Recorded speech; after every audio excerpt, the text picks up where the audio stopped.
गुरुर्ब्रह्मा गुरुर्विष्णु गुरुर्देवो महेश्वर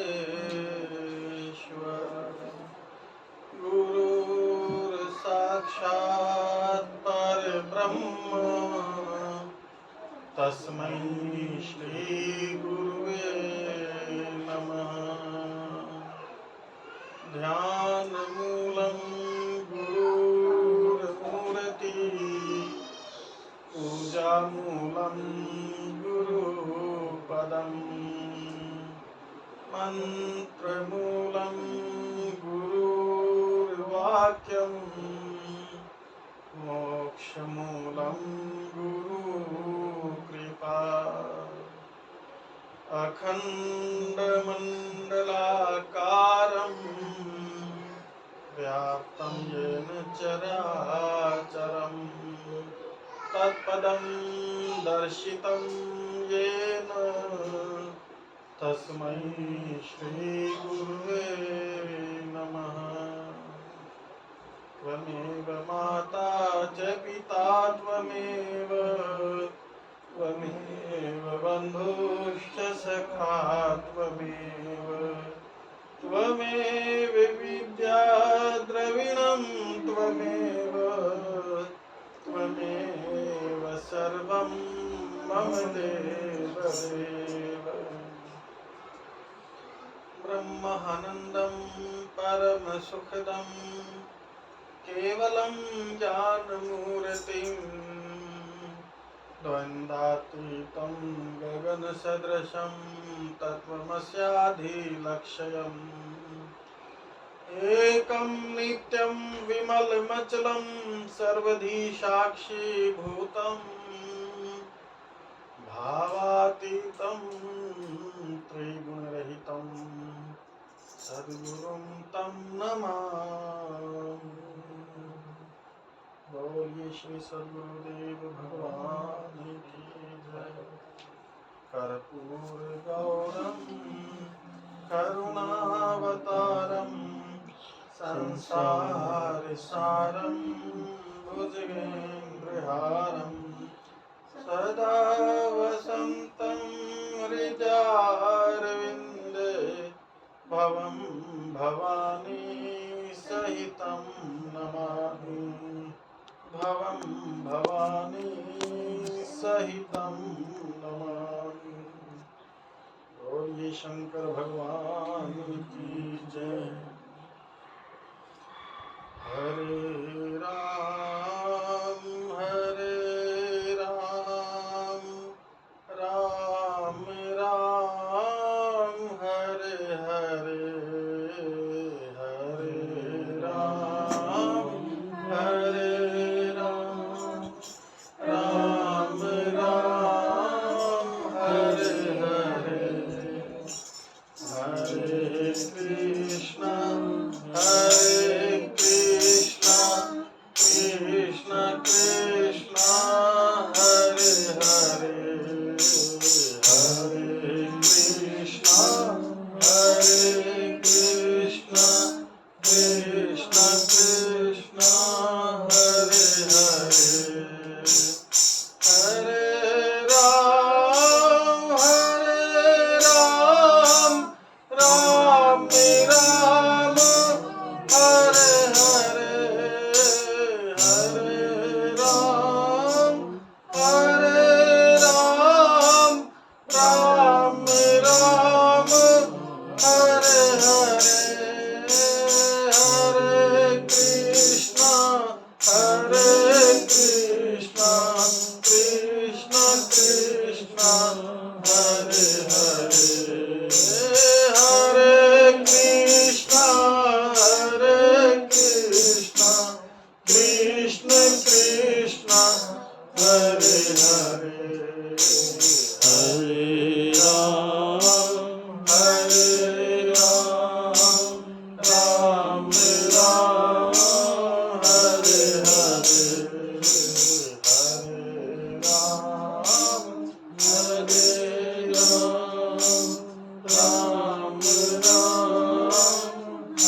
निज मन मुकुर सुधार, बरनहुँ रघुबर विमल जस, जो दायक फल चार।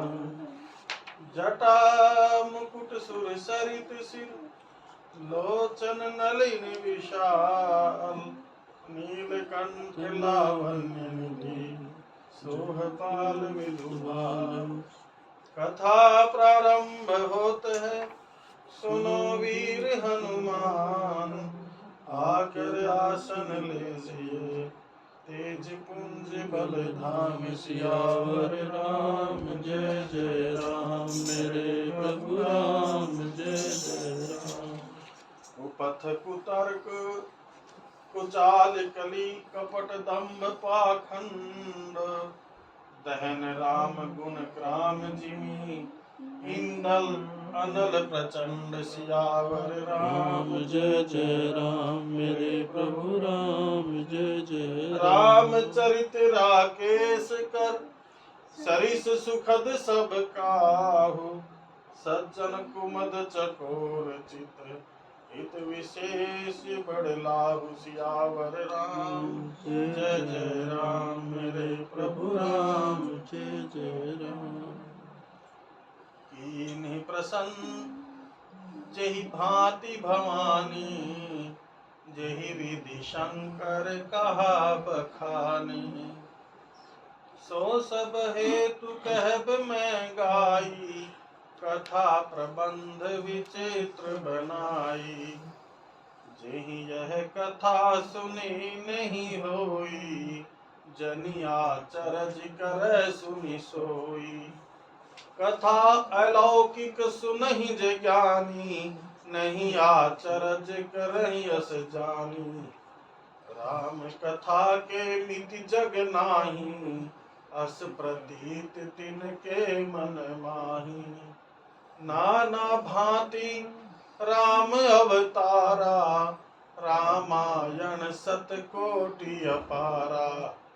कलप भेद हरिचरित सुहाए, भांति अनेक मुनि सन गाए। करिए न संशय अस उर आनी, सुनिए कथा सादर रति मानी। राम अनंत अनंत गुण, अमित कथा विस्तार।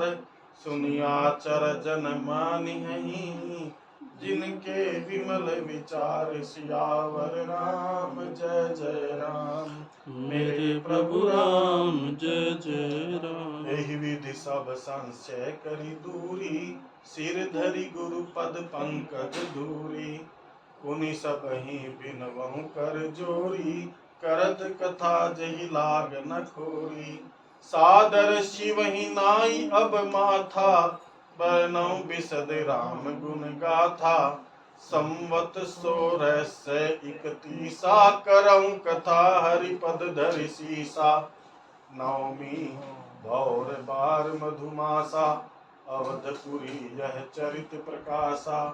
जेहि दिन राम जन्म श्रुति गावहीं, तीरथ सकल तां चल आवहीं। असुर नाग खग नर मुनि देवा, आई करहि रघुनायक सेवा। जन्म महोत्सव रचहि सुजाना, करहि राम कल कीरति गाना। मंगल भवन अमंगल हारी, उमा सहित जहि जपत पुरारी। मज्जहि सज्जन वृंद बहु, पावन सरजू नीर। जपहि राम धरि ध्यान उर, सुंदर श्याम शरीर। सियावर राम जय जय राम, मेरे प्रभु राम जय जय राम। अगली चौपाई बहुत जबरदस्त है। दरस परस मज्जन अरुपाना, करहि पाप कह वेद पुराना। नित्य नवीन रस को देने वाली श्री राम कथा रूपी अमृत का रसास्वादन करने हेतु उपस्थित हो आप सभी के हृदय में विराजमान सच्चिदानंद स्वरूप भगवान श्री राम और भक्ति स्वरूप परमाचार्य जी के चरणों में प्रणाम। जय श्री जय श्री। गोस्वामी तुलसीदास जी द्वारा रचित पावन रामचरितमानस में राम जी के चरित्रों का महात्म्य और राम जी के चरित्र अनंत है। हरि अनंत, हरि कथा अनंत। इसलिए और अलग अलग कल्पों में भगवान श्री राम जी ने अलग अलग तरह की लीलाएं की है। इसलिए जो सज्जन व्यक्ति होते हैं, जो भक्तजन होते हैं, वो किसी भी लीला में कोई संशय नहीं करते। इसलिए लिखना, करिए न संशय अस उर आनी, सुनिए कथा सादर रति मानी। रति मानकर इन कथाओं का केवल श्रवण करना चाहिए, क्योंकि राम कथा में, कृष्ण कथा में, भागवत कथा में तर्क वितर्क के लिए कोई स्थान नहीं। क्योंकि हरि कुछ भी कर सकते हैं, कर्तुम अकर्तुम शक्यम, असंभव को भी संभव भगवान श्री हरि कर सकते हैं। ऐसी कौन सी लीला है वो नहीं कर सकते। इसलिए मन में कोई भी संशय ना लाकर हमें परमात्मा के गुणों का गायन करते हुए उनकी लीलाओं का आनंद लेना चाहिए। ये आज के प्रसंग का समरी है। कुपथ, कुतर्क, कुचाली कली, कपट, दंभ, पाषंड, क्षय को क्षय बोलते हैं, पाखंड, दहन राम गुण ग्राम जिनी, ईंधन अनल प्रचंड। श्री रामचंद्र जी के गुण समूह कुमार्ग, कुतर्क, कुचाल और कलयुग के कपट, दंभ और पाखंड के जलाने के लिए वैसे ही हैं जैसे ईंधन को जलाने के लिए प्रचंड अग्नि। जैसे अग्नि कितना ही ईंधन हो, अग्नि उसको तुरंत जला देती है। ऐसे राम जी के जो चरित्र है, राम जी के गुण समूह है, वो अग्नि के समान है। किसके लिए अग्नि के समान है? ईंधन क्या है? कुमार्ग। एक तो सतमार्ग होता है, एक कुमार्ग होता है। कलयुग के अंदर कुमार्गगामी बहुत ज्यादा होता है, जिस मार्ग पर नहीं चलना चाहिए, जो मार्ग नरक को जाने वाला है। स्वर्ग, नरक, अपवर्ग, निशेनी। निशेनी माने होता है सीढ़ी। ये जो मानव का, मनुष्य का देह हमें मिला ना, एक सीढ़ी।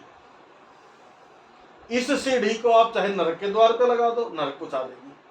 स्वर्ग के द्वार पे लगा दो, स्वर्ग पहुंचा देगी। वैकुंठ के द्वार पे लगा दो, वैकुंठ पहुंचा। ये तो सीढ़ी है, स्वर्ग, नरक, अपवर्ग, निशेनी। तो नरक में जाने के लिए जो मार्ग है, कुमार्ग। और कुतर्क, आगे ना चर्चा, आगे ना, कुतर्क।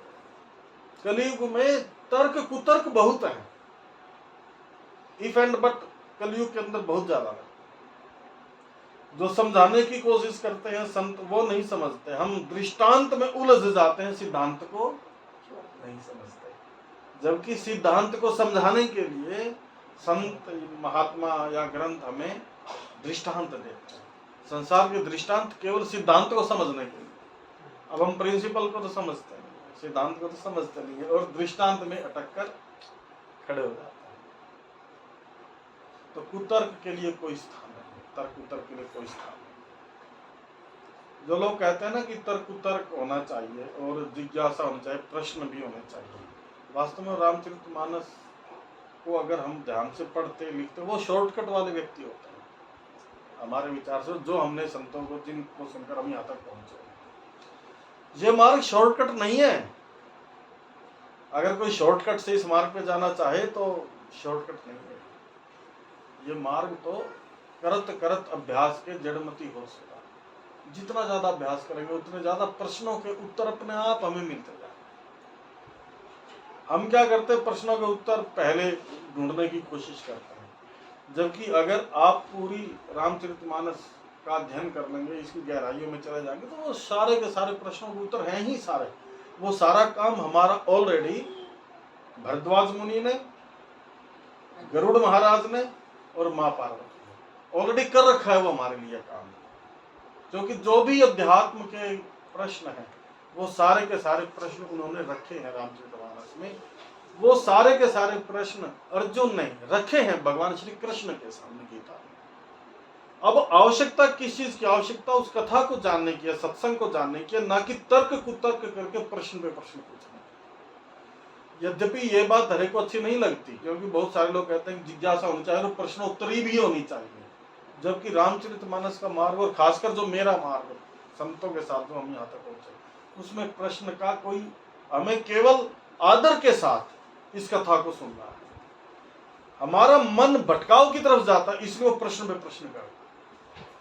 प्रश्न तो सारे इसमें गोस्वामी तुलसीदास जी की रामचरित मानस में सारे किए हुए हैं, भगवान कृष्ण ने सारे प्रश्न किए हैं, इसलिए हम कथा नहीं सुनना चाहते और शॉर्टकट मार्ग से चलते हैं।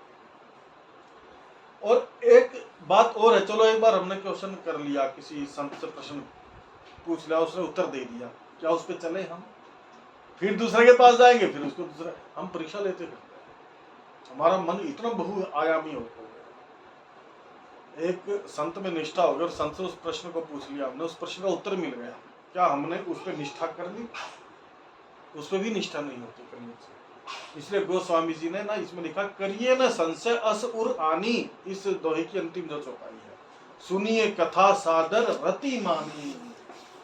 पहले होती है, पहले जाना जाता है, जब हम धीरे धीरे जानने लगते हैं तो उसमें फिर हमारी रुचि बनती है। नहीं तो रुचि हर एक की नहीं बनती सत्संग में। जब रुचि बनती है तो प्रीति होती है, जहां रुचि होती है वहां पे प्रीति होती है, और जब प्रीति प्रगाढ़ हो जाती है तो रति का रूप धारण। रति का मतलब है बस उसके बगैर आप रह नहीं पाएंगे, आपका आनंद इतना छलक जाएगा, संसार का कोई भी पदार्थ, संसार का कोई भी आपको विकार वो रस देगा ही नहीं जो हमें भगवत रस से मिल जाएगा। दहन राम गुण ग्राम जिमी, ईंधन अनल रचन, कलयुग के कपट दंभ और पाखंड।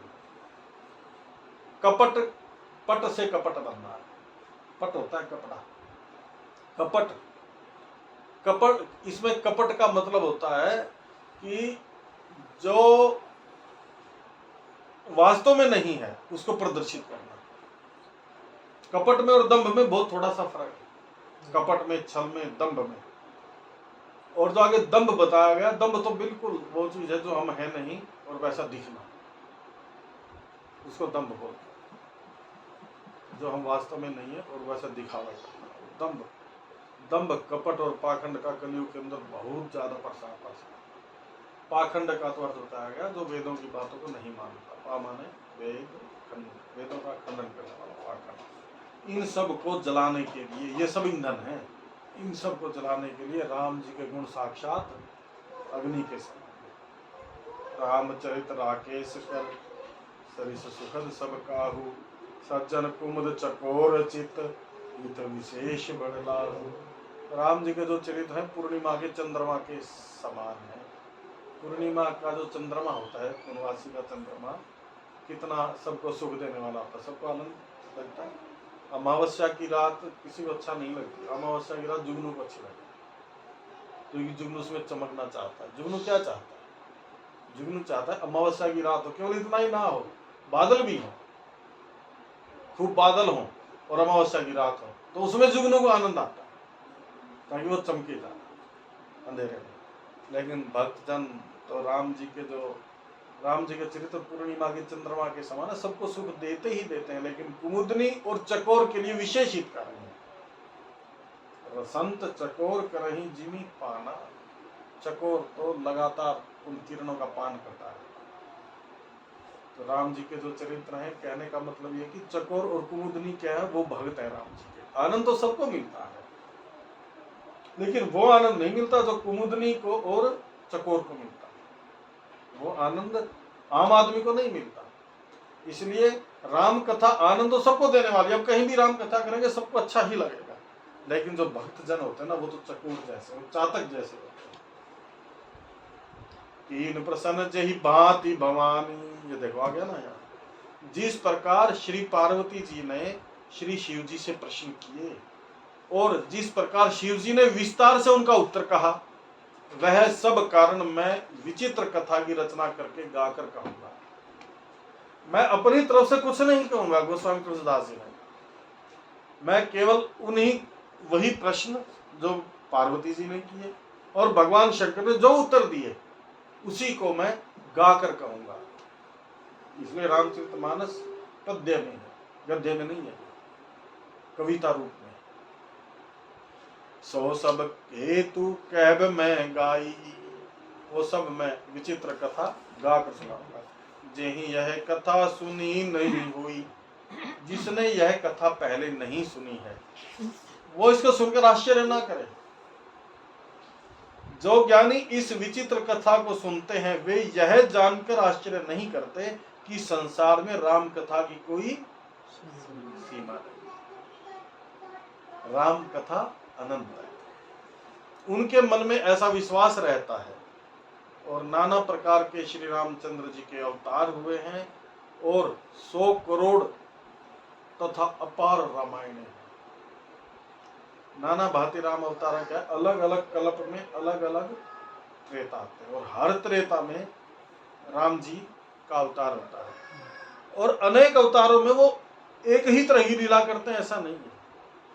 वो अनेक प्रकार की अलग अलग तरह की लीलाएं करते हैं।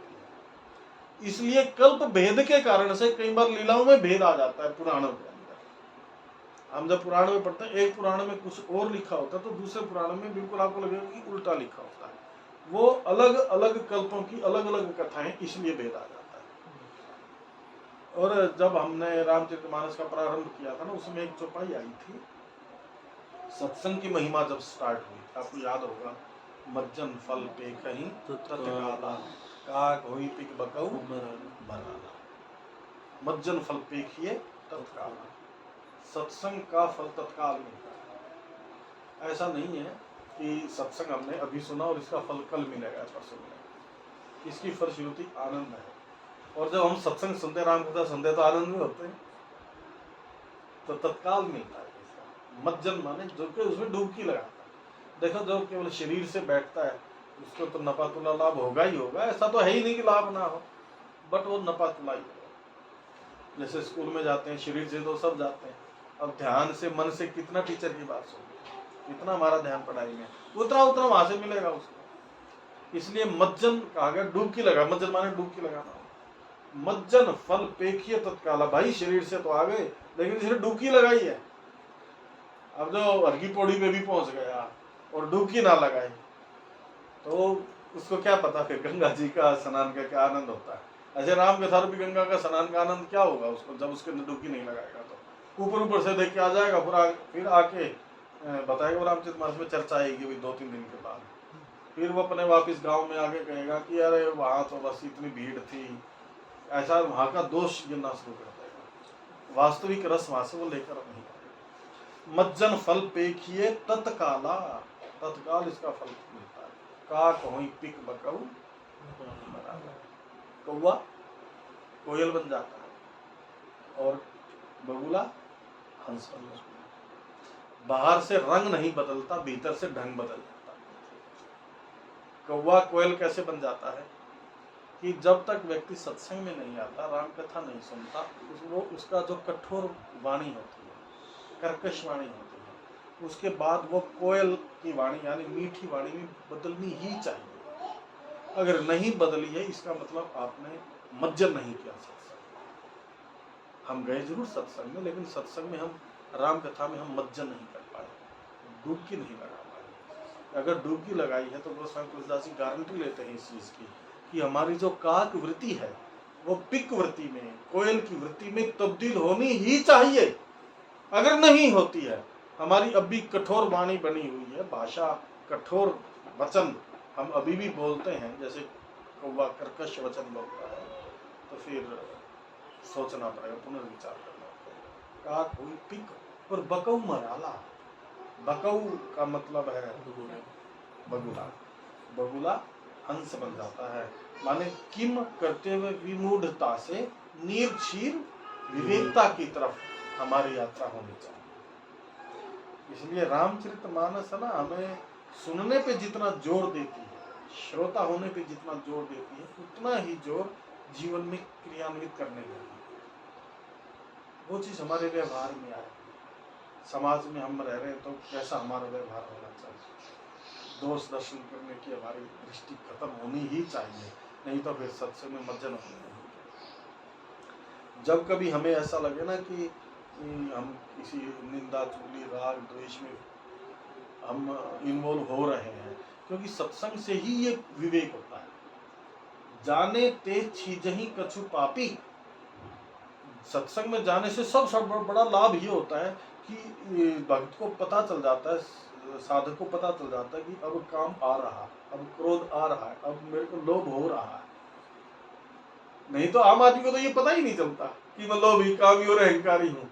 अहंकारी इतना भरा पड़ा होगा और वो मैं तो अहंकार हुई, वो बातें करेगा ऐसी की रखा है जी, सब अहंकार है, इतनी छड़ के जाना है, बातें ऐसी बड़ी बड़ी करेगा, जबकि वो अहंकार। उसके लिए भी रामचरितमानस में कथा ये नारद, जब नारद की प्रशंसा करने लगे भगवान श्री हरि, कथा है कि नारद की बहुत डिटेल में, तब नारद ने कहा कृपा तुम्हारी सकल भगवान, कि हे भगवान सब आपकी कृपा है। जैसे हम भी बोलते हैं, कोई भी अगर हमारी तारीफ करता है तो हम बोलते हैं कि आपकी कृपा है जी, या राम जी की कृपा है।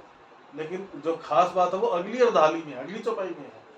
नारद कहेहु सहित अभिमाना, पहली अर्धाली में कहा कि कृपा तुम्हारी सकल भगवाना। फिर भगवान शंकर ने देखा इसके हृदय की बात का, हृदय में क्या है, नारद कहेहु सहित अभिमाना, अभिमान के साथ ये बात। तो जब हमें साधक को ये लग जाता है, जैसे जैसे सत्संग में हम जाएंगे तो हमें अपनी वृत्ति बाहर का थोड़ा ही देखना है। सत्संग में जाने से क्या होती है, हमारी दृष्टि बदल जाती है, और जैसी दृष्टि वैसी दृष्टि। सत्संग में जाने से पहले हम बाहर का देखते हैं, जब हम सत्संग में जाने लगते हैं तो वही दृष्टि क्या करती है, उल्टी हो जाती है। सदगुरु मोहि कीन कृपा, पलट दीनी मोरी नयन पुतरिया। चरणदास जी की शिष्या हुई सहजोबाई। सहजोबाई रिवाड़ी की थी, बहुत बड़ी भक्ति, जैसे मीरा जी ऐसे सहजोबाई के बहुत ग्रंथ भी आते हैं। तो सहजोबाई ने कहा कि चरणदास जी ने मेरी आंखों की, मेरे गुरु मेरे चरणदास जी ने मेरे आंखों की पुतरी बदल दी। सदगुरु मोरी पुतरी बदल दी नहीं। क्या होगा कि पहले मेरे को बाहर का दिखता था, अब मुझे अंदर का दिखता है। पहले मेरी दृष्टि बाहर की सृष्टि देखती थी, अब मेरी दृष्टि अंदर की देखती है। पहले मैं दूसरों के अंदर काम, क्रोध, लोभ, अहंकार ये सब देखता था, अब मुझे वो अपने अंदर दिखाई देने लगे। जाने दे चीजें ही कछु पाप। सत्संग का एक बहुत बड़ा लाभ ये होता है, अन्यथा व्यक्ति को अपने विकारों का पता ही नहीं चलता।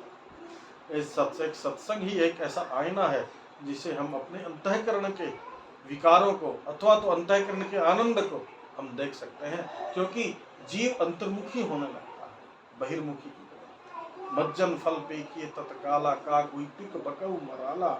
बकऊ मराल बन जाता है, माने किम करते विमुर, क्या करे क्या ना करे की स्थिति से नीर क्षीर विवेक। जैसे बगुला नीर और क्षीर को अलग अलग कर देता है, दूध और जल को अलग कर देता है, केवल दूध ग्रहण करता है।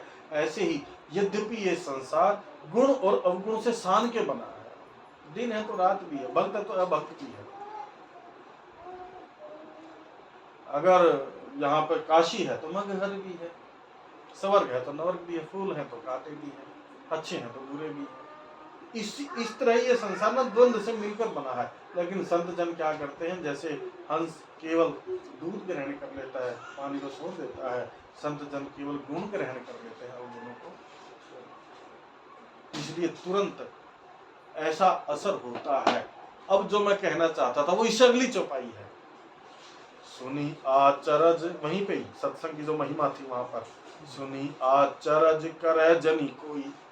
अगर ऐसा सुन के कि कोई काक वृत्ति कैसे कोल वृत्ति में बदल सकती है और बगुले की वृत्ति कैसे हंस वृत्ति में बदल सकती है, अगर ऐसा सुन के कोई आश्चर्य करता है तो सुनी आचरज करे जनी कोई, सत्संगति महिमा नहीं कोई। इसको सत्संगति की महिमा ही नहीं पता, क्योंकि मति कीरति गति भूति भलाई, जब जोई जहां जतन जोई पाई, सो जानब सत्संग प्रभाव, लोक न वेद न आन उपाव।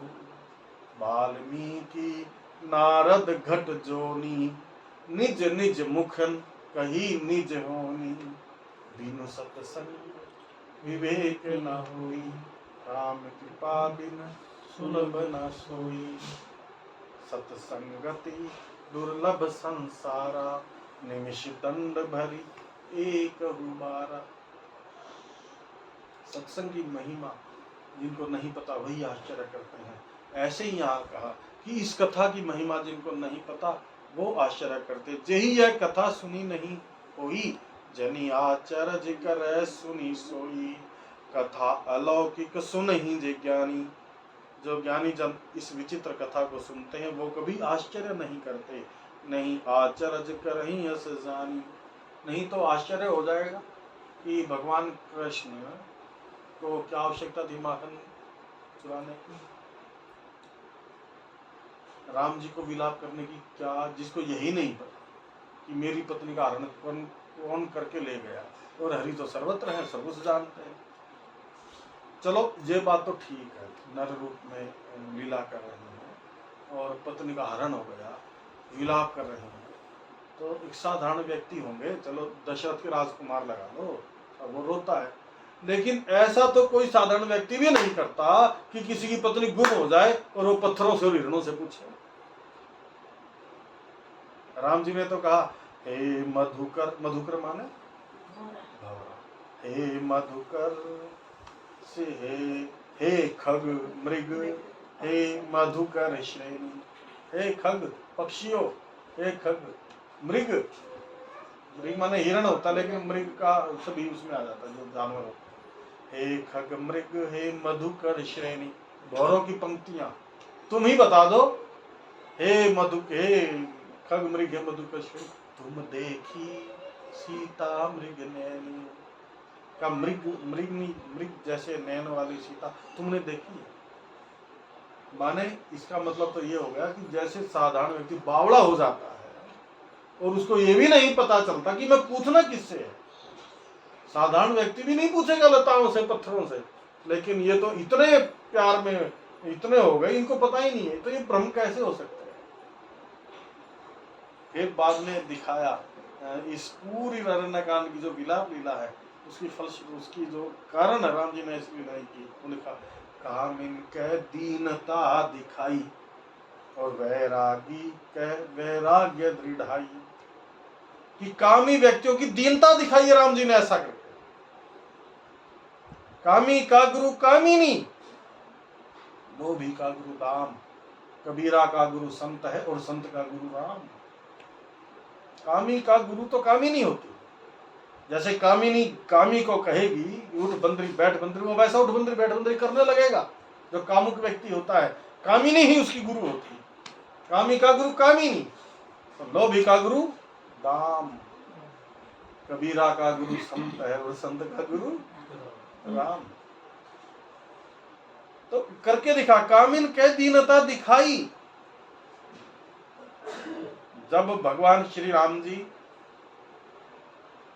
लक्ष्मण जी, सीता जी जब अरण्य में घूम रहे थे तो सभी ऋषि मुनि बड़े खुश हुए, और ऋषि मुनियों को क्या लगा कि अरे ये वही प्रभु राम है जिनकी चरण रज से एक शिला नारी बन गई।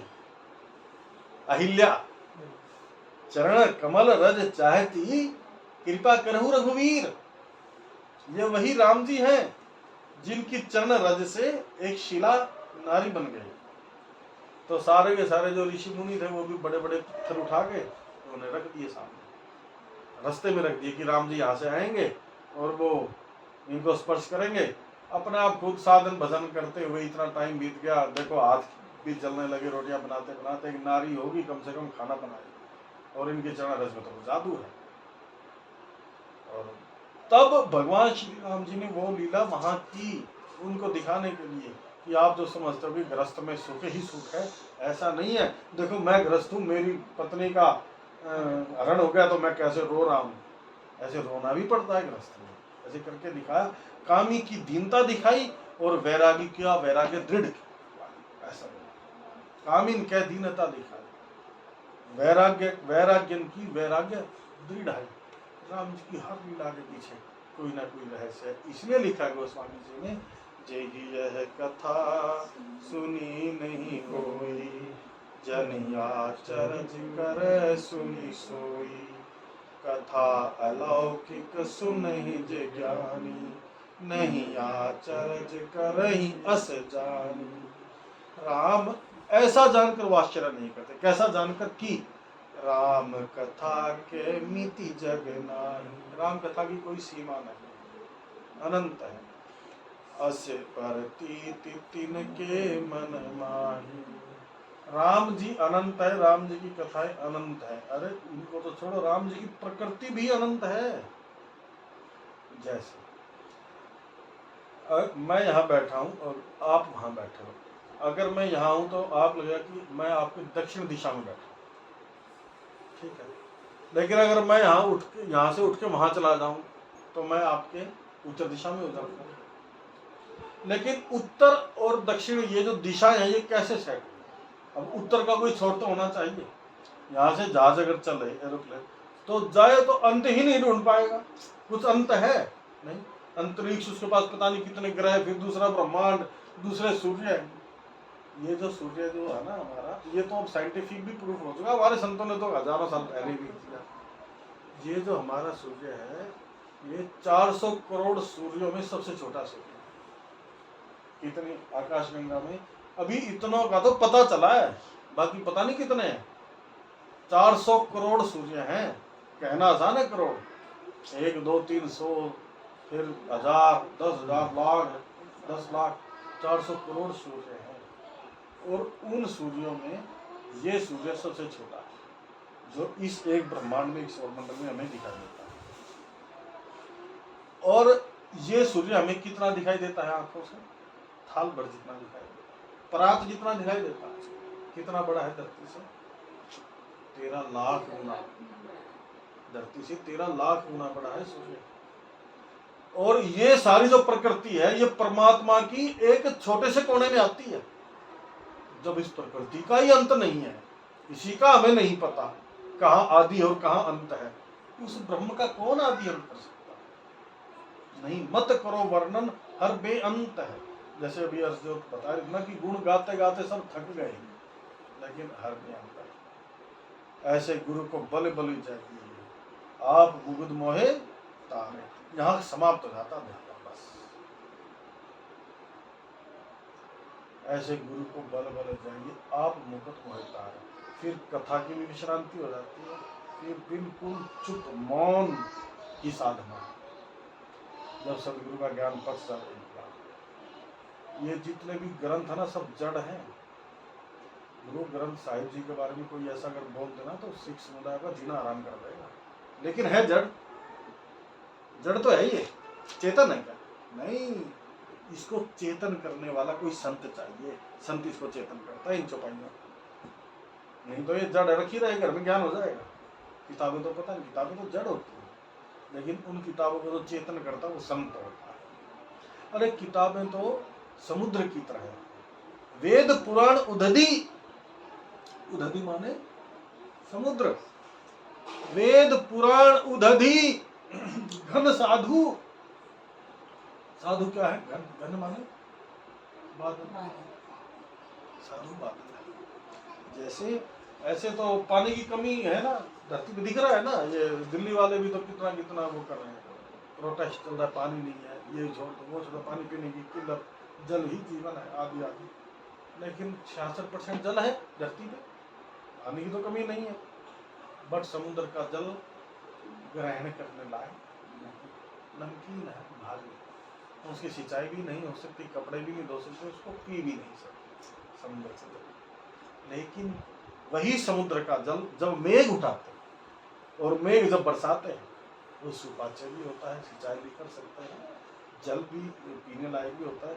और ऐसा साइंटिफिक वो भी है कि उससे बढ़िया कोई डिस्टिल वाटर ही नहीं होता। इसलिए हम तो जब गाँव में होते थे ना, पानी भर के रखते थे। इवन इन्वर्टर की बैटरी में भी वो पानी डालते थे, बाल्टियां रख देते थे। उससे बढ़िया कोई भी वो थोड़ा सा जो मैला दिखाई देता ना, वो भी वो जो वातावरण के अंदर जो धूल भूल होती है, तब पहली बारिश में होगा ऐसा। दूसरी बारिश जब होती है तो वो बिल्कुल स्वच्छ होती है। तो ये जो समुद्र है ये क्या है? ये जो वेद पुराण और जितने भी हमारी पुस्तकें हैं, चाहे कुरान हो, गीता हो, बाइबल हो, गुरु ग्रंथ साहिब हो, रामचरितमानस, ये क्या है? समुद्र। वेद पुराण उदधि घन साधु, वही संत साधु उन्हीं समुद्र में से ग्रहण करता है। और फिर बरसाता है, प्रवचन राम कथा को बरसाता है, वो सबके लिए सुपाच्य हो जाती है, सबको ग्रहण करने वाली हो जाती है। अब हम अगर ये समझे कि रामचरितमानस की किताब पढ़ के हम नहीं कर सकते, वेद का तो एक वाक्य भी समझ में नहीं आ सकता हमें, लेकिन वही संत कैसे हमें सरल भाषा में समझाते हैं और हमारी अच्छी तरह समझ में आ जाता है, जैसे वो जल हमारे लिए पीने लायक बन जाता है। राम कथा के नीति जग नाही, अस प्रतीति जिनके मन माही, नाना भांति राम अवतारा, रामायण सतकोटि अपारा। कल्प भेद हरि चरित सुहाए, कल्प भेद के अनुसार श्री हरि के सुंदर चरित्रों को मुनियों ने अनेक प्रकार से गाया है। अजब राज है मोहब्बत के फसाने का, जिसको जितना और जैसा आता है वो उतना और वैसा गाय चला जाता है। जैसे हाथी का वर्णन करना हो किसी को, 10 अंधे, आपने सुनी होगी एक बात, हाँ 10 अंधे हैं और उनको कोई हाथी है, तो वो हाथी के बारे में किसी को सूंड आ गया हाथ में तो वो कहेगा कि अरे ये तो खंबे जैसा है। अगर किसी को उसको पूंछ आ गई तो वो अपने हिसाब से वर्णन करेगा, किसी को कान आएगा तो छाछ जैसा है, किसी को दांत दिखाई देगा अरे तो तलवार जैसा है। तो क्या वो सारे मिलके हाथी का वर्णन कर पाए? नहीं। ऐसे ही हम भी जितना मर्जी कोशिश करना है, हरि अनंत, हरि कथा अनंता, प्रभु के गुणों का कोई पूरा गायन कर नहीं सकता। भगवान शंकर भी यहाँ तक कहते हैं कि ये जो मैंने आपको जितने हरि के गुण सुनाए ना, ये तो बहुत कम है जो मैं थोड़े बहुत जानता हूँ, ऐसे अनंत है हरि के गुण, कोई उसको गा नहीं सकता। फिर भी जिसको जितना गाना आता है वो उतना गाय चला जाता है और उसमें आनंद की उसको प्राप्ति होती है। करिए ना संशय अस उर आनी, सुनिए कथा सादर रति मानी। इस कथा को रति से सुना जाए, रस, ये रस विशेष देवी के लिए विशेष रस देती है। जिन हरि कथा सुनी नहीं काना, श्रवण रंग यही भवन समाना।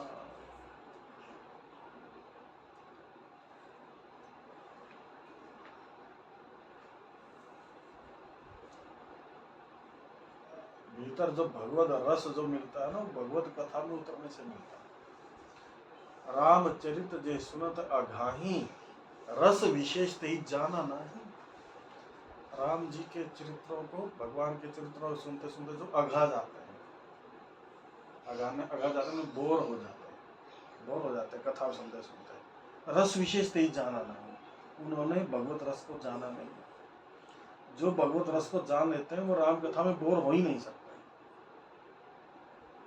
रामचरितमानस के अंत में ही बताई गई बात, रामचरित जो सुनत अघाही, वो अघाते नहीं है। वो तो शरीर थक जाता है भले, लेकिन आनंद लगता है कि और सुने और सुने और सुने, क्योंकि अपने कानों को उन्होंने समुद्र बना लिया है। समुद्र में जब नदियां गिरती हैं जाके, तो समुद्र कभी ये नहीं कहता कि नदियां आप रुक जाओ, यहाँ हाउसफुल हो। कितने भी नदियां आए समुद्र में गिर जाते, समुद्र कभी भरता नहीं है। ऐसे ही हमारे कान समुद्र की तरह हैं और भगवान की जो कथाएं हैं वो नदियों की तरह। जिन हरि कथा सुनी नहीं, सुभग हमारी जो कान है वो श्रवण रंग रही भवन से। अब जो कथा नहीं सुनता तो फिर व्यथा तो सुनेगा, संसार की व्यथा ही व्यथा है। आप 10 आदमियों से मिलो दिन में, 10 में से 10 के आदमी व्यथा ही गाएंगे। अरे अरे अरे गर्मी बहुत है, अच्छा चलो सर्दी हो गया, अरे अरे सर्दी हो गया, बारिश नहीं, अरे अरे अकाल पड़ गया, बारिश नहीं हुई, बारिश ज्यादा हो गई, अरे डूबेगा बिल्कुल पूरा। भगवान कैसा है? जबकि वेदों में लिखा है कि ऋतुओं की निंदा करना पाप है। जयराम जी की बोलना पड़ेगा, वेदों में ये लिखा है। हम तो ऋतुओं की निंदा करते हैं। गर्मी है, ऐसा कहने से क्या गर्मी कम हो जाएगी बहन जी? आप नहीं होएगी, लेकिन हमारा बड़ी गर्मी है। बात यही स्टार्टिंग यहीं से होगी। आज तो मौसम ठीक है, आज तो गर्मी है, हालांकि वो ठीक कह रहा है, लेकिन निंदा तो कर ही रहे ना हम ऋतुओं की। ऋतु निंदा नहीं करिए, ये लिखा है वेदों के अंदर। ऋतुओं की निंदा क्यों करें? तो ईश्वर की कृपा है जो गर्मी में गर्मी हो रही है। हाँ गर्मी है और सर्दी हो तो लगे कि हाँ सर्दी हो रही है, गर्मी तो गर्मी होनी ही चाहिए, सर्दी में सर्दी होनी चाहिए। और हमारे कहने से कौन सा नहीं होगी, वो हरि जाने, हरि का काम जाने। एक किसान की 2 बेटियां थी, एक बेटी ब्यादी जमींदार के यहाँ और एक बेटी ब्यादी कुंभकार के यहाँ। बड़ी बेटी के घर गया तो कहा कि पापा बाकी तो सारी चीजें सब ठीक ठाक है, बस आप भी ना भगवान से प्रार्थना करो कि इस बार बारिश अच्छी कर दे, हमारी तो फसल बस सूखी जाए। ठीक है मैं भी करूँगा प्रार्थना। थोड़े दिन के बाद 2-4 दिन के बाद दूसरी बेटी के घर गया, वो कुंभकार के यहाँ। उनका हमारा काम बहुत अच्छा चल रहा है, बस परमात्मा से प्रार्थना करो कि अभी 1 महीना बारिश ना हो, हमारे ना सारे बर्तन देखो मिट्टी के बाहर पड़े बने हुए, अगर उसने बारिश कर दी तो सारे खराब हो जाएगी, हमारी सारी मेहनत खराब हो जाएगी।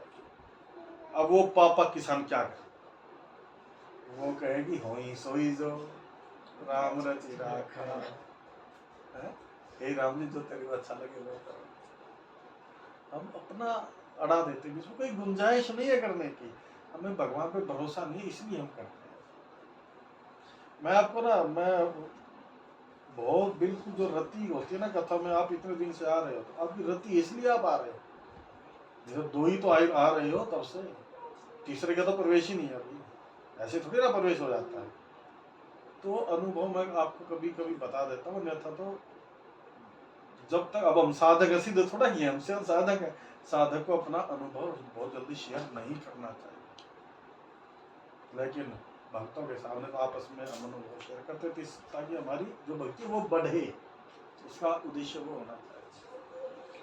हमने कभी परमात्मा से नहीं कहा कि तुम हमारे बच्चों को पढ़ा दो लिखा दो, तुम्हारे बच्चों को मंदिर लगवा दो, हमारे संसार ये मिल जाए फलाना मिल जाए दिखा दो, क्योंकि हमें ये बात आज से 30-40 साल पहले बिल्कुल गुरुदेव ने बिठा दी थी, ये जितना भी है ये सब मिटने वाला, आप अमिट परमात्मा को मांगो बस। हम क्या मांगते हैं, जो संसार मिटने वाला उसको मांगते हैं, और किससे मांगते हैं, अमिट से।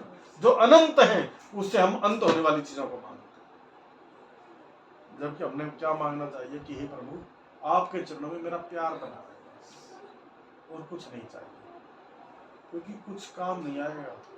ये जितने भी संबंध आपको दिखाई देते हैं ये केवल एक माया के दिखने मात्र के, केवल एक सपना है, वो कुछ भी नहीं है। अब जब सपना आता हमें, सपने में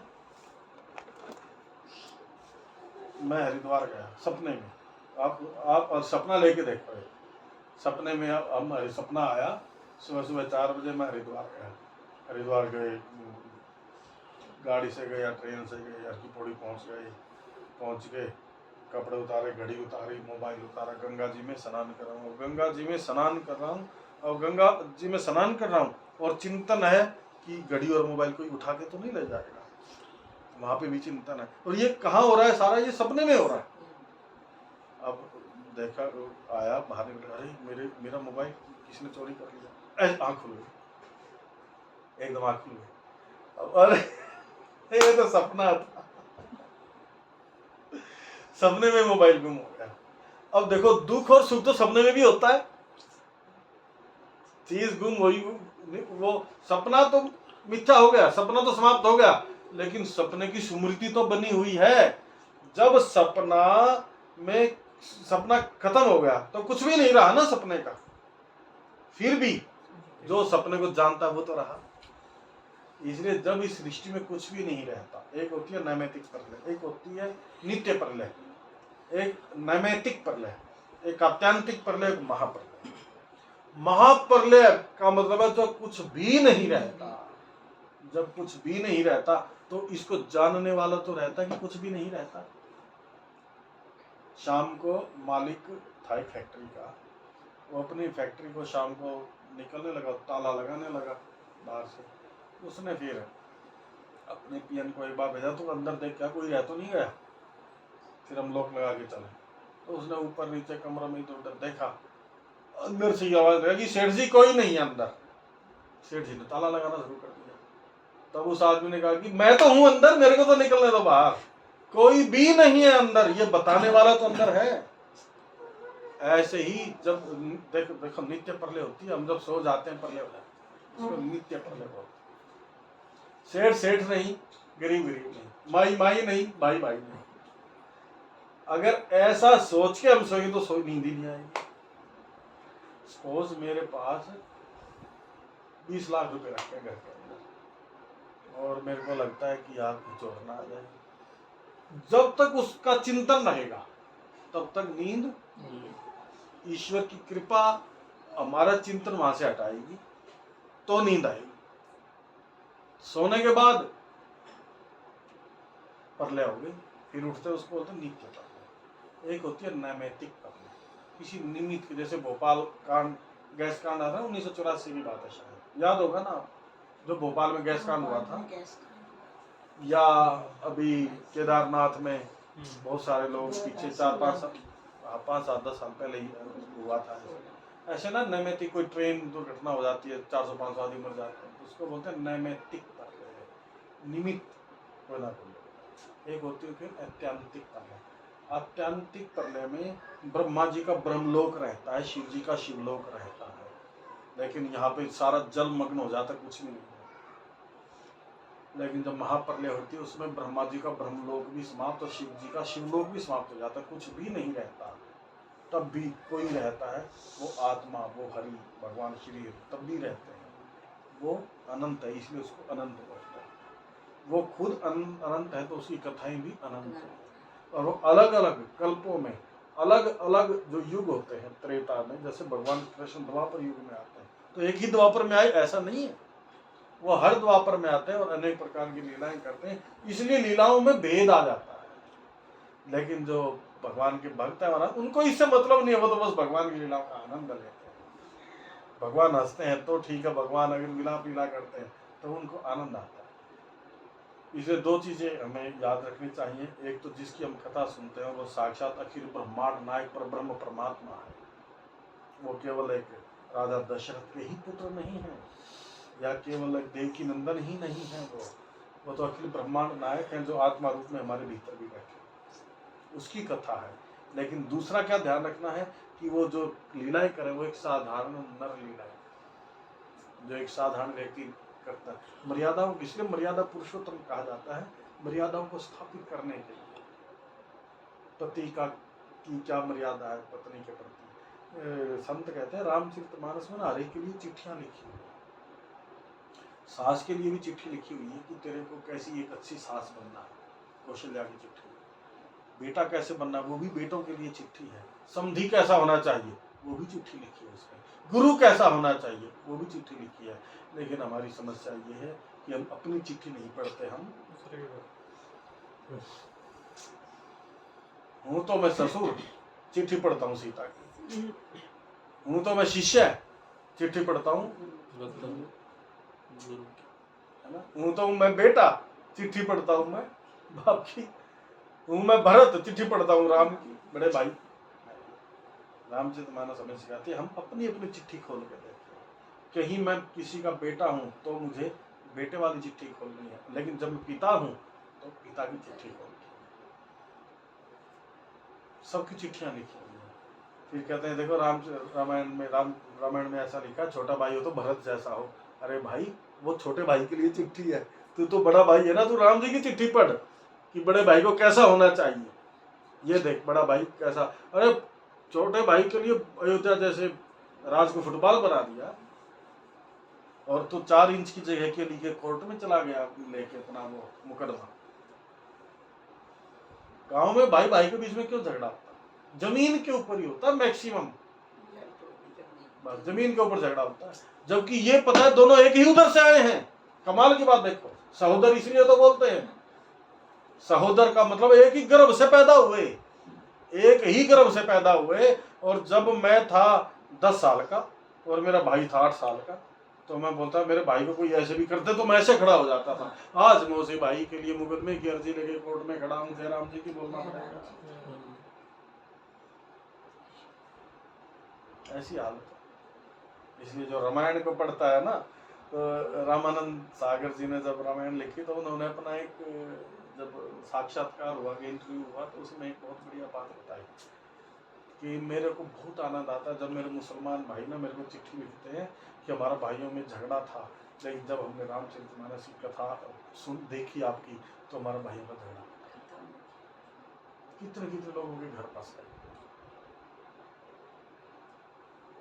पति पत्नी का कैसा संबंध होना चाहिए। अरे केवट को जब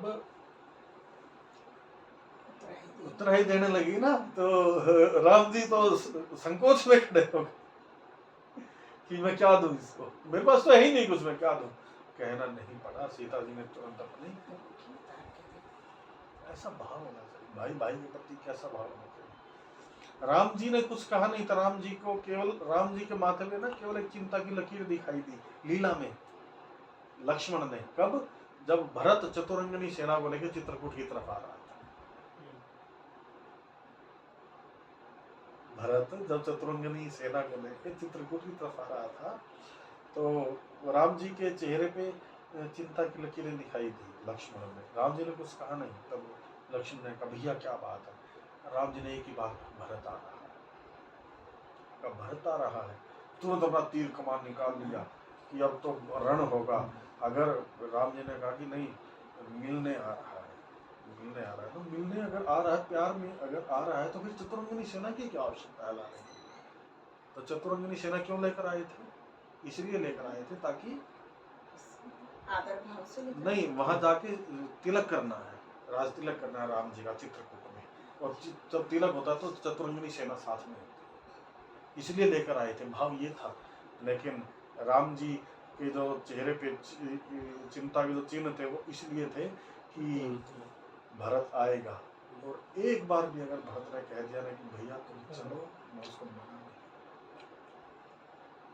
लेकिन तुरंत समाधान आया राम जी के हृदय में कि भरत साधु कहे में सयाना, कि भरत साधु है, मेरे कहे का है, सयाना है, वो ऐसा नहीं कहेगा। चिंता तो इस भाव का था कि मेरे को अगर भरत कह देगा तो पिताजी को जो मैंने वचन दे रखे हैं वो भी छोटे पड़ जाएंगे, मैं अपने भरत को मना नहीं करूँगा। इतना प्रेम था। लेकिन लक्ष्मण जी का प्रेम अपनी तरफ था। लक्ष्मण जी का प्रेम राम जी के प्रति ऐसा है कि मुझे तो आपका सानिध्य चाहिए, लेकिन भरत का प्रेम राम जी के प्रति ऐसा था कि खुशबू आती रहे दूर से ही सही, पास में हो चमन ये जरूरी है। मन से मन का मिलन कोई कम तो नहीं, तन से तन का मिलन कोई जरूरी है। भरत जी को जब कहा गया ना कि भरत, गुरु जी ने कहा, गुरु वशिष्ठ ने, कि इस समस्या का समाधान एक तरीके हो सकता है कि आप और शत्रुघ्न दोनों वन में चले जाओ, और राम जी और लक्ष्मण जी अयोध्या में आ गए। जब चर्चा चली चित्रकूट, तो भरत जी ने कहा कि गुरुदेव आप बोलते हो 14 साल के लिए मैं वन में चला जाऊं, जन्म भर करही बासा, मैं पूरे जन्म पूरी उम्र मैं वन में वास करने के लिए तैयार हूं, केवल आप राम जी को अयोध्या के लिए राजी करो जाने के। इसलिए राम का सानिध्य नहीं चाहिए, नहीं, मेरे राम जी दुखी है, मेरे राम जी कैसे वन में दर दर भटक रहे। वो प्रेम था, कैसा भाव है भरत का, जो हमेशा भगवान में रत रहता है, इसलिए उसका नाम साधु है। साधु की क्या परिभाषा है? साधु की एक ही परिभाषा है, तात भरत तुम सब विधि साधु। किसने दिया ये सर्टिफिकेट? त्रिवेणी में, प्रयाग ने, संगम में। जब राम जी को मिलने के लिए जा रहे थे ना, बीच में प्रयाग आया, तब प्रयाग ने सर्टिफिकेट, यह भरत तुम हर प्रकार से साधु, तात भरत तुम सब विधि साधु, राम चरण अनुराग अगाधु, भरत सरिस को राम सनेही, भरत सरिस को राम सनेही, जग जप राम राम जप जेहि सावधान सुनो, सुमुखी सुलोचनी सावधान सुनी, सुमुखी सुलोचनी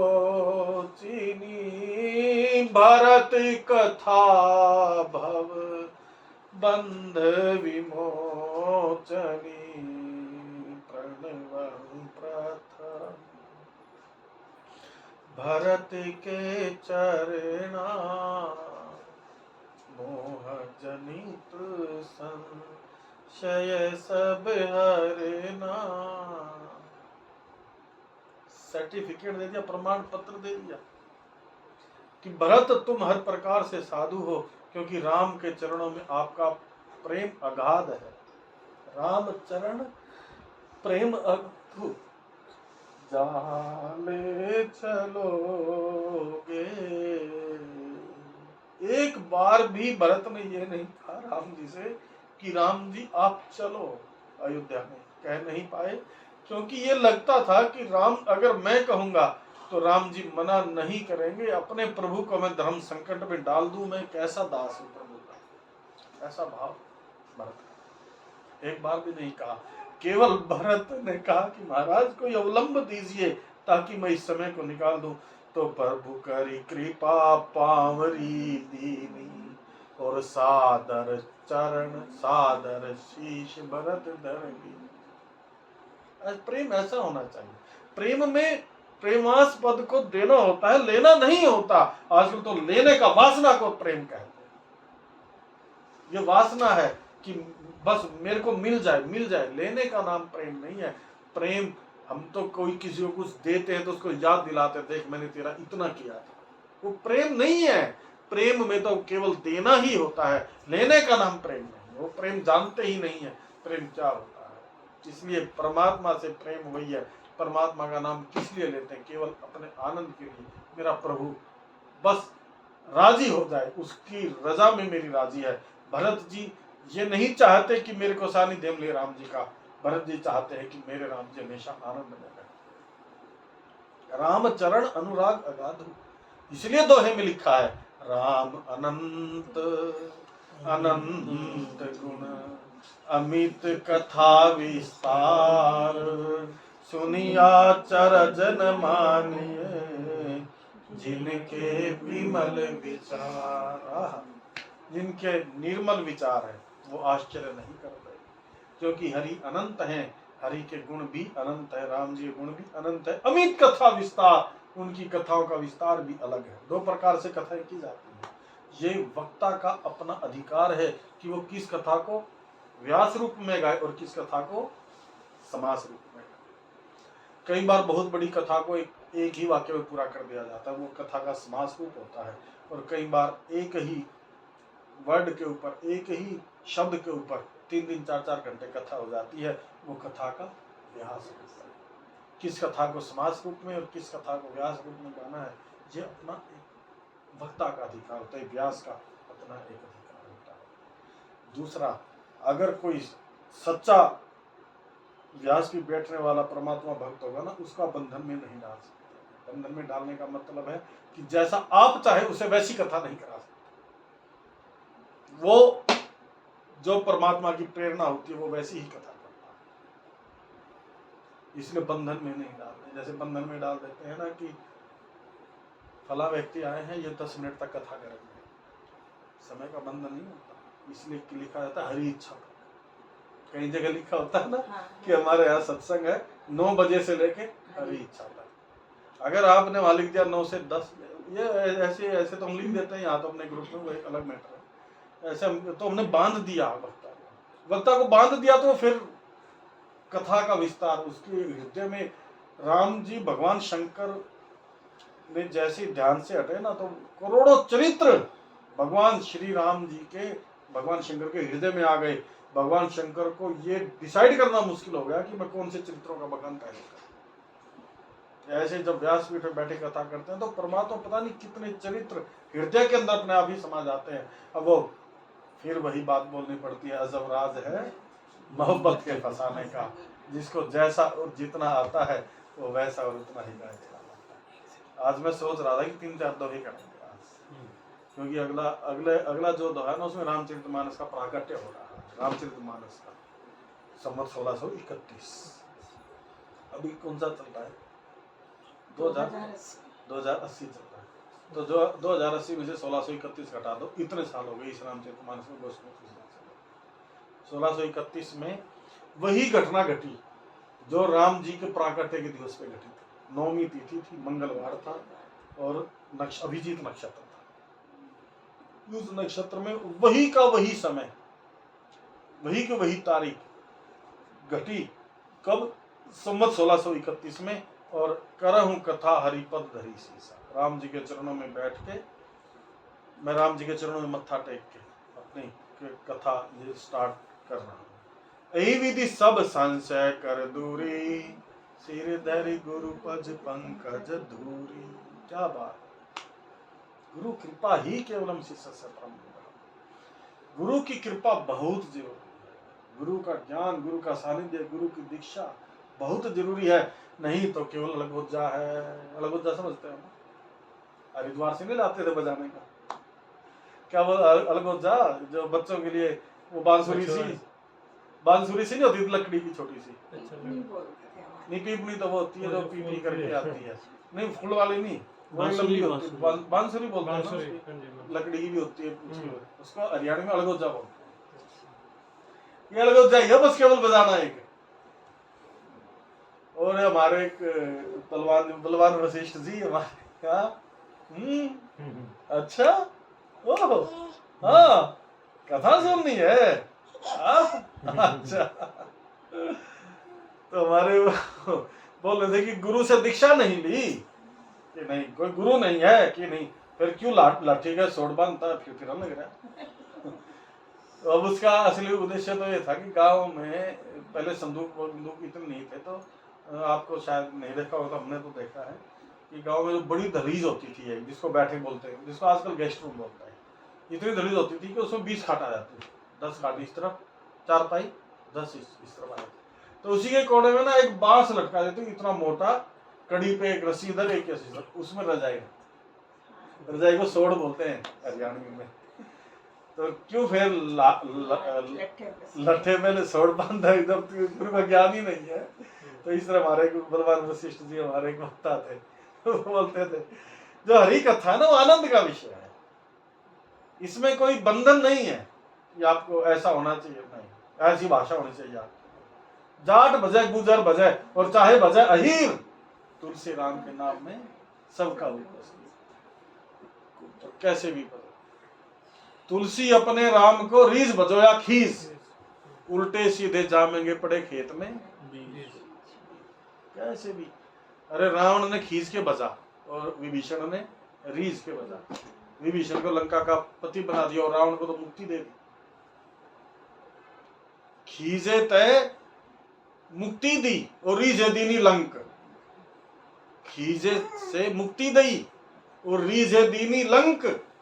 अंधाधुन दरबार है तुलसी भजो निसंग। ये अंधाधुन दरबार है राम जी का।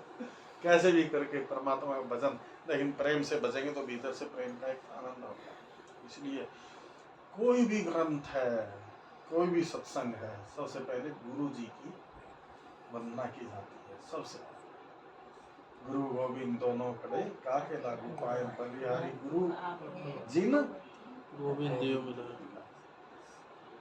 हमारी चरणदास जी की जो शिष्या हुई ना सहजबाई, उन्होंने तो यहाँ तक बोल दिया कि हे हरि, आपको बहुत बहुत धन्यवाद है, आपका बहुत बहुत कृपा है हमारे ऊपर, जो आपने ये मनुष्य शरीर दिया हमें, ये आपकी कृपा का परिणाम है। लेकिन प्रभु जी, आपने शरीर के साथ साथ 5 राक्षस भी भेज दिए ना, और मेरे गुरु जी ने उन 5 राक्षसों को हृदय से निकाल कर बाहर किया, इसलिए मैं गुरु की सेवा पहले करूंगी, आपकी बाद में करूंगी। सातम सम मोहि मैं जग देखा, मोते अधिक संत करी देखा। और उसी परंपरा को निभाते हुए गोस्वामी तुलसीदास जी ने सिर धरी गुरु पंकज धुरी। मैं अपने गुरु महाराज के चरण रज को सिर पे धारण करके हाथ जोड़कर इस कथा को प्रारंभ करने जा रहा हूँ। फिर आगे बताते हैं, आदर के साथ शिव जी के चरणों में प्रार्थना करके फिर संवत 1631 में आदि आए। तो गुरु की महिमा तो गजब है। अच्छा, भगवान श्री कृष्ण का नाम तो सुना होगा सबने, सुना है? भगवान श्री कृष्ण का, उनके गुरु का भी सुना होगा, सांदीपनी। उनके गुरु का भी सुना होगा, सांदीपनी जी। अभी तो कह रहे थे आप कैसी बातें करते हो। यहाँ पे श्री कृष्ण का नाम सुनने को कहा था। तो श्री कृष्ण के गुरु थे सांदीपनी, और सांदीपनी के गुरु संदीपक जी। सांदीपक, और सांदीपक के गुरु गुरु वेद धर्मा। गुरु वेद धर्मा के शिष्य हुए सांदीपक, सांदीपक के शिष्य हुए सांदीपनी, और सांदीपनी के शिष्य हुए कृष्ण। सांदीपक के गुरु वेद धर्मा की कथा है। अभी तो टाइम लग जाएगा, 15-20 मिनट, आधे घंटे की कथा है। पहली बार सुनाऊंगा, विष्णु पुराण की कथा है कि कैसे गुरु वेद धर्मा में सांदीपक पे रीझ गए, सांदीपक की सेवा पे, और सांदीपक को ये वरदान दिया कि जो तेरा शिष्य होगा उसका शिष्य वो होगा जो जगत का नियंता होगा। जैसे वशिष्ठ महाराज को जब इस रघुकुल की पुरोहिती का काम देने लगे, सूर्य भगवान इस सूर्य वंश की पुरोहिती का काम देने लगे, इनके पिताजी ब्रह्मा, ब्रह्मा जी के मानस पुत्र हैं, नहीं, नारायण, ब्रह्मा जी के मानस पुत्र वशिष्ठ जी, 10 मानस पुत्र हैं ब्रह्मा जी के, जिसमें एक वशिष्ठ जी है। तो वशिष्ठ जी को पुरोहिती का काम देने लगे इस रघुकुल का। तो जब मना कर दिया वशिष्ठ जी ने, क्या कहा कि पुरोहिती धंधा अति मंदा, ये रामचरित मानस में लिखा है कि पुरोहिती का धंधा है वो बड़ा खराब धंधा है। कैसे होता है कि इसमें जब हम किसी के घर का जाकर खाते हैं, अगर कोई पुरोहिती का काम करता है या किसी घर पूजा करते हैं, तो उस अपने जप से उसके किए हुए पापों को भी उसको खत्म करना होता है, ऐसा संत बोलते हैं। अब आजकल के पुरोहितों का अपना तो पाप कम होते नहीं, और दूसरे के पाप किए हुए का भी ठेका ले लेता है। इसलिए पुरोहिती धंधा अति मंदा, पुरोहिती धंधा मंदा है, मैं इस काम को नहीं करूंगा, मना कर दिया। तब उनके पिता ब्रह्मा जी ने कहा कि आपको इस कुल की पुरोहिती स्वीकार करने में फायदा है। कैसे कि अखिल ब्रह्मांड नायक जिसको पाने के लिए दुनिया तरसती है, वो तेरा चेला बनकर इसमें आए, इस कुल में आएगा। तो उसी कुल में राम जी प्रागट्य हुए और राम जी के गुरु बनने का सौभाग्य प्राप्त किया वशिष्ठ महाराज ने। इस बात की चर्चा उत्तरकांड में आती है। जब सारी लीलाएं पूरी हो गई तो वशिष्ठ जी महाराज ने एकांत में ले गए राम जी को अलग कमरे में, और अलग कमरे में ले जाकर राम जी के चरण पर गुरु वशिष्ठ ने बार बार मोहि मोह अपारा, आपके कृत्यों को देखकर ना मेरे को बार बार मोह हो रहा है कि आप वास्तव में भगवान भी होगे नहीं हो। भगवान आपकी लीला अपरंपार है, मुझे बचाओ। बार बार मोहि मोह अपारा, मेरे को मोह हो रहा है बार बार कि आप, मैं जानता हूं आप कौन हो, आखिर ब्रह्मांड नायक परब्रह्म परमात्मा हो, लेकिन आपकी ऐसी ऐसी लीलाओं को देख के ना मुझे भी मोह हो जाता है। प्रभु अब मुझे आज्ञा दीजिए, ये अब आज्ञा दीजिए, मतलब अब ये जो स्वांग है ना गुरु शिष्य का, ये अब मेरे को भगवान की तरफ भी पूजा करनी है। वहां पर आता है जल की मल की धोए मल ही के धोए, मल की जाए मल ही के धोए।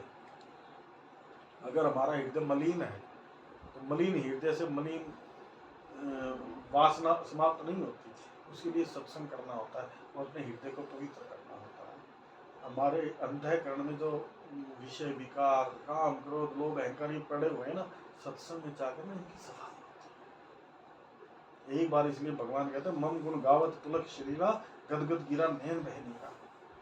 अगर भगवत कथा सुनते सुनते करते करते एक बार भी श्री पुलकायमान हो जाए, रोमांच आ जाए मन के अंदर, आंखों से अश्रुधाराएं बहना शुरू हो जाए, तो ये समझ लेना आपका अंतःकरण साफ हो रहा है, पवित्र हो रहा है, और पवित्र अंतःकरण में परमात्मा प्रकट होता है।